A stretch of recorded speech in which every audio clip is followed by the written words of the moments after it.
The locusts are beasts, beasts from beneath.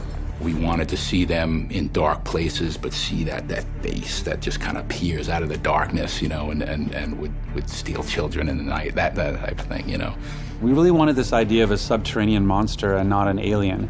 And so when a lot of the visual development that people like Chris Perna put into it was that idea of what happens when you take a creature and push it subterranean for a long period of time. And so that led to the sort of albino skin and the idea of the sort of lizard man kind of look. With everything we did, we tried to separate what would make a cog and a locust a locust. Cog have energy and gas-driven vehicles and weaponry, and locusts use beasts and kind of twist and torture things into doing their bidding. It's a game about killing those monsters and feeling empowered as you chainsaw them in half. So going from the sort of Xbox 360 version to the Xbox One version, we had to look very carefully about how far to push things. And so really what we tried to do is really try to stay true to what was there, but kind of clean it up. The locusts are a bit of a motley crew. We have the giant boomer, we have the drone, and creatures like the corpse are kind of compiled out of lots of different anatomies. We really wanted to amp up this idea of they're earthy and they're dirty and they have a lot of cracks. And if you look at the locust weapons,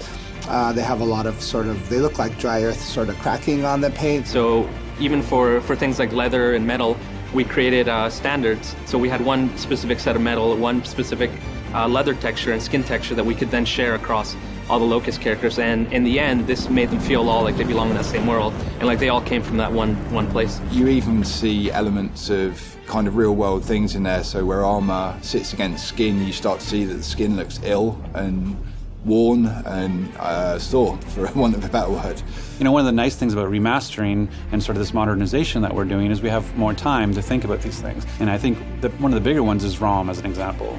You know, Rom, he was a kind of an enemy that came on late, and we ended up we were behind in production, so we sort of took a simpler path. And so why not, instead of putting the same production kind of limitations and constraints we had on us back then, 10 years ago, is there a way to sort of say, if we had given the original artist an extra month to make him, what would they have potentially done differently? And so now you see that in his visuals and in his texture and his shape and his size and his coloring. It's like, it's still true to what Rom was, but it's tweaked a little bit and taken a little step further because we had that time. And so what we've tried to do is kind of really pay honor to what was there and the original vision that the original artist had, yet take it to kind of a slightly newer place.